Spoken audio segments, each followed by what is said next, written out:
I'm going to share with you a little about how Stoic teachings completely changed my way of thinking. For a long time, I fought procrastination. It was challenging to go to the gym regularly, study for exams, perform any task that was a little more demanding than usual, even though I knew it was for my own good. Recently, I have been acting consistently, studying, training, and eating well every day. I realized that this is not about willpower or discipline. It has more to do with understanding how our brain operates, how our philosophy applies to face challenges, even when we don't feel like it. To bypass our brain, we first need to understand its behavior patterns. We can summarize this in two types of resistance. However, by becoming aware of these patterns, we can begin to dismantle their grip on our minds. One of the Stoic principles that helped me the most in this process is the practice of premeditation of evils. This involves anticipating the challenges we will face and visualizing our response to them. By doing so, we are no longer surprised by difficulties, as we have already considered them in our plans. Thus, we are able to face challenges with more calm and determination, as we have already accepted them as an inevitable part of life. A useful analogy is to think that our brain is similar to a spoiled child.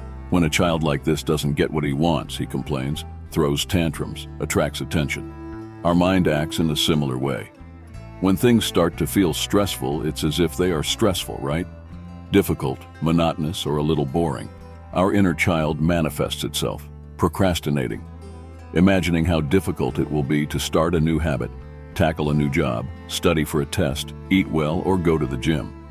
Another crucial point is that our mind strives to protect our ego from being hurt. Ego is how we evaluate our own worth. For example, I grew up believing that I was talented, intelligent, superior to most. This gave me a sense of specialness. However, when faced with something outside my comfort zone, like learning a new skill, like when I tried programming, the first few challenges were easy. But as they became more difficult, I subconsciously avoided them, as failure would imply that I was not talented, not superior, not smarter, which would hurt my ego. Additionally, I learned the importance of celebrating progress, not just the end result. Stoicism teaches us to find joy in the process of self-transformation, recognizing each small victory along the way. Instead of focusing only on end goals, we should value the daily efforts that take us toward those goals. By recognizing and appreciating our small successes, we cultivate a mindset of gratitude and satisfaction, making us more resilient in the face of the difficulties we encounter. So, to preserve my self-image, I avoided any minimally challenging task. In moments of resistance, trying to fight our brain's natural response to challenges won't work. However, by identifying the source of this resistance, we can change our approach and trick our brain in our favor. The amount of negative emotion we experience regarding a task directly depends on how we perceive it. For example, the feeling of boredom and despair would be much worse if I knew I would have to spend 2 months without my cell phone instead of just 1 hour, you know? I would feel much more overwhelmed writing an entire book than writing a paragraph. Our mind calculates the effort required to achieve a goal.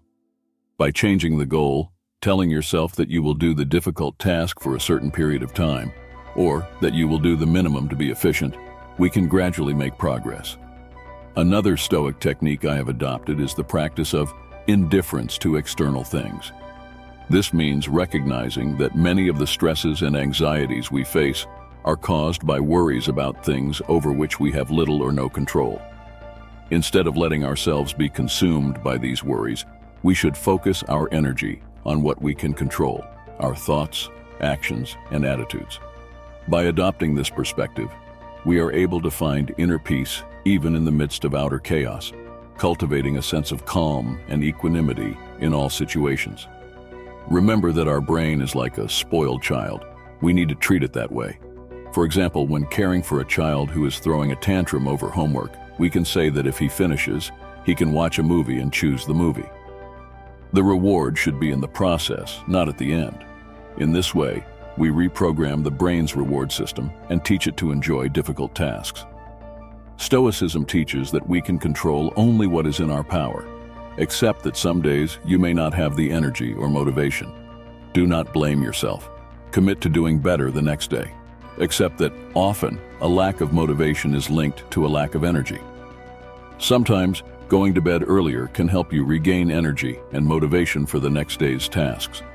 Talking about the ego, it forms based on our past experiences and shapes our perception of ourselves and reality. All actions, feelings, behaviors, and skills are linked to our self-image. We act according to the beliefs we have about ourselves, others, and the world. Ultimately, I discovered that practicing virtue is the true path to lasting happiness. The Stoics teach us that true happiness is not found in seeking fleeting pleasures or avoiding discomfort, but rather in living according to our highest principles. By cultivating virtues such as courage, wisdom, and justice in our lives, we become more resilient in the face of adversity and better able to find meaning and purpose even in the most difficult times. So, by following the example of the ancient Stoics, I have found a source of strength and inspiration that continues to guide my journey of self-discovery and personal growth. No matter what we do, we have no control over how others perceive us. Some people just won't like us, and that's out of our control. The first step is to realize that we have power over our minds to control how we react to reality, not over reality itself. If there is any freedom, it is in how we react to events. When you can't accomplish your tasks in one day, don't blame yourself. Accept that you were unmotivated that day. Commit to doing better the next day. Accept the lack of control over your energy level. After delving into Stoic teachings, I realized the importance of practicing acceptance of what is beyond our control. This principle reminds us that many of life's events are outside our control, and it is pointless to worry excessively about them. By accepting this reality, we can direct our energy toward what we can control, our own attitudes, choices, and responses to circumstances. This frees us from the weight of anxiety and allows us to live with more serenity and contentment, regardless of external circumstances. Another Stoic concept that I found particularly transformative is that of amor fati, or love of fate. Instead of resisting or lamenting life's events, we should embrace them with love and acceptance, even when they challenge us or cause us pain. When we adopt this attitude of acceptance and gratitude for everything life brings us, we find deep inner peace and a deeper connection with the universe as a whole. This principle teaches us to see every challenge as an opportunity for growth and learning, and every moment as a precious gift to be cherished. Finally, I would like to highlight the importance of practicing the virtue of courage. The Stoics remind us that true courage is not the absence of fear, but rather the ability to act correctly even when we are afraid. By cultivating this virtue in our lives, we are able to face challenges with determination and bravery, overcoming our own limits and reaching our full potential. Courage not only helps us overcome external obstacles, but also strengthens us internally, making us more resistant and resilient in the face of life's adversities. Remember that demotivation is often linked to a lack of energy. Sometimes simply going to bed earlier can help you regain motivation for the next day's tasks. By focusing on the process and progress rather than just the outcome, we cultivate consistency in our habits. Trick the brain is a temporary trick to get us up and face the hard work. Once we cultivate consistency, our habits become a positive spiral, fueling motivation. Sign up to receive more doses of motivation and Stoic wisdom applied to the modern world. See you later.